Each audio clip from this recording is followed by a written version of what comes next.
Je me présente, Monsieur Izem Mohamed, né en 1949, d'origine marocaine. C'est à partir de là où ça a commencé l'histoire.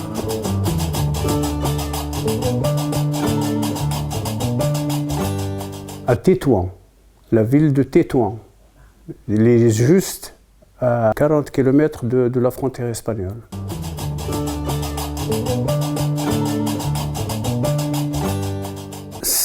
On va parler maintenant d'un frère, et c'est en même temps, c'est mon cousin.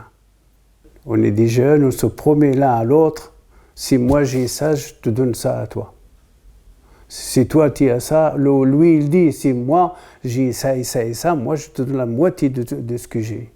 Et lui il me dit ça, et alors, moi je commence à rigoler, je lui dis, mais tu dis n'importe quoi. Il me dit, tu verras, tu verras.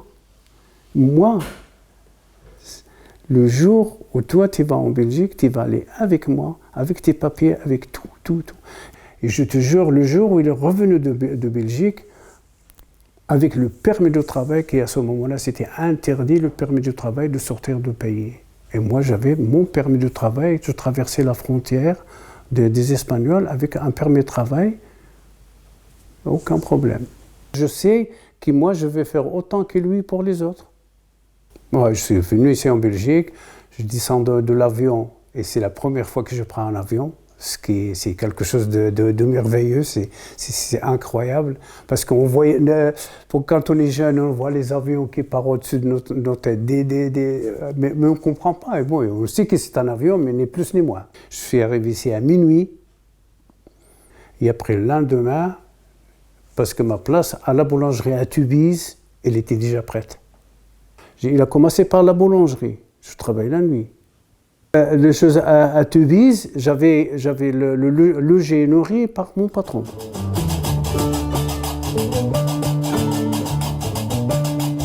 J'arrivais à Bruxelles parce que le patron il a fait faillite et j'étais obligé de partir.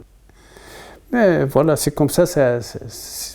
C'est parti. Et après, je suis venu ici à Bruxelles et après à Bruxelles ici. Et le jour où j'ai vu sur le journal on cherche un boulanger-pâtissier, j'ai été me présenter. Ah ben, le patron, dès qu'il m'a vu, il m'a raconté ça pas après. Dès qu'il m'a vu, il m'a dit, monsieur, rentrez, s'il vous plaît.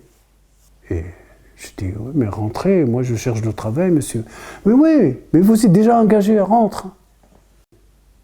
Et je suis le premier étranger, je suis le premier exemple, et après moi, tous les Marocains, ils n'engagent que des étrangers. J'ai pas travaillé beaucoup à Tubize. Mais ici, oui, hein? Non, ici, c'était... D'ailleurs, j'ai travaillé toute ma vie en Belgique avec 2 patrons. J'ai pas peur de travailler. J'ai pas peur de faire quelque chose que je ne maîtrise pas, malgré que je ne le maîtrise pas, mais j'essaie toujours de faire mon possible pour qu'il soit à la hauteur. Comme lui, il me fait confiance, moi, avec cette façon-là, que je lui rende un petit peu la confiance qu'il a fait en moi, voilà le résultat.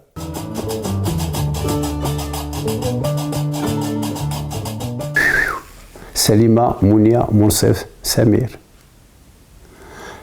Parce que j'ai juré que mes enfants, je le suivrai en études jusque-là. Et d'ailleurs, c'était dans les conditions. Tu fais tes études, même si tu en as 60 ans, je travaille pour toi pour que tu termines tes études. À ce moment-là, j'ai jamais fêté Noël et Nouvelle Année avec ma femme et mes enfants. C'est toujours eux, ils les fêtent à part. Parce que moi, si moi, je ne suis pas au poste de travail, je crois que ça va être quelque chose. Oui.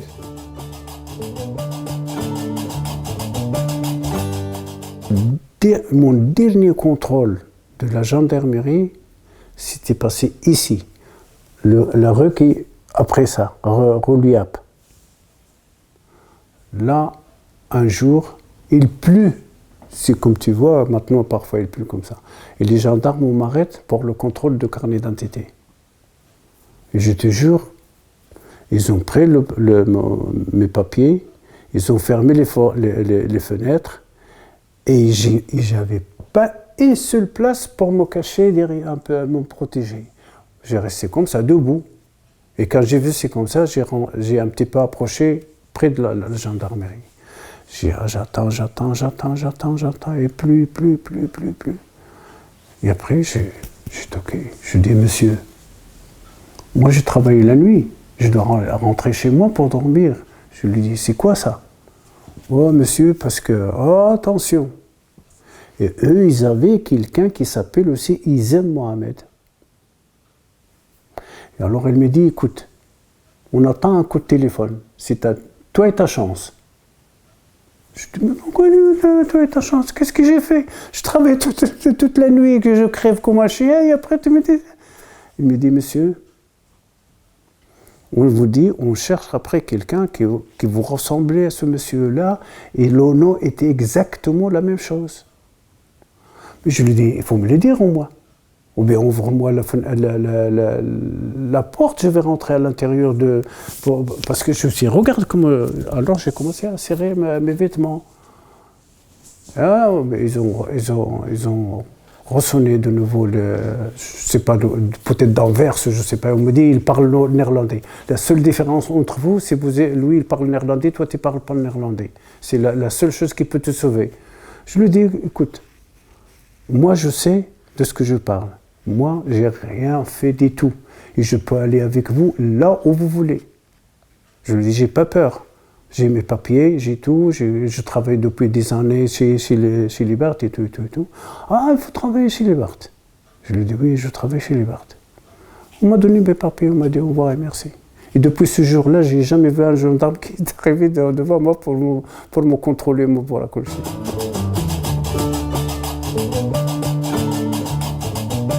Je vais vous dire l'histoire d'Eitrebek. Je suis arrivé ici, je travaillais chez Libert. J'étais à ce moment-là à Anderlecht. Et ici, Eitrebek, c'était quelque chose que j'aimais tout au début, quand je suis venu, je cherchais à pied pour trouver quelque chose ici. Je n'ai pas trouvé, mais après 1 an ou 2 ans, je suis quand même recommencé de nouveau et j'ai trouvé mon bonheur. Et c'est pour ça, ou d'ailleurs, la raison de plus qui m'a poussé à rester ici, c'est mon travail. Parce que tu fais 5 minutes à pied et je suis dans mon travail. Je fais 5 minutes ici et je suis chez moi. Et tu peux me dire ce que tu veux, tu peux me donner ce que tu veux, je ne changerai pas. J'ai mes voisins ici, c'est des Allemands, d'origine allemande, mais la dame, elle travaille à la Commission européenne. Plus loin, ils sont tous des gens magnifiques.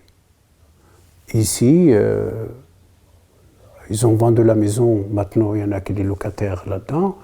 En face aussi, il y a les locataires. Et j'ai des voisins aussi, rue de Bourg, en descendant, on est en famille ici. Il vient chez moi, il sonne, il rentre, on prend une tasse de café. Et d'ailleurs, Sabine, il s'attend très très bien à Amina. Non, le quartier, moi, et ça vient un peu difficile maintenant pour vous dire. On est en train de chercher un petit peu pour qu'est-ce qu'il faut faire pour changer. Parce que moi, la maison, elle est trop grande. Trop grande. Maintenant, Amina, elle n'a plus la santé pour faire il y a que moi qui fais un petit peu les ménages et tout. Mais maintenant, il faut réfléchir aussi. Qu'est-ce qu'il faut faire pour plus tard? Et on a peur de partir d'ici.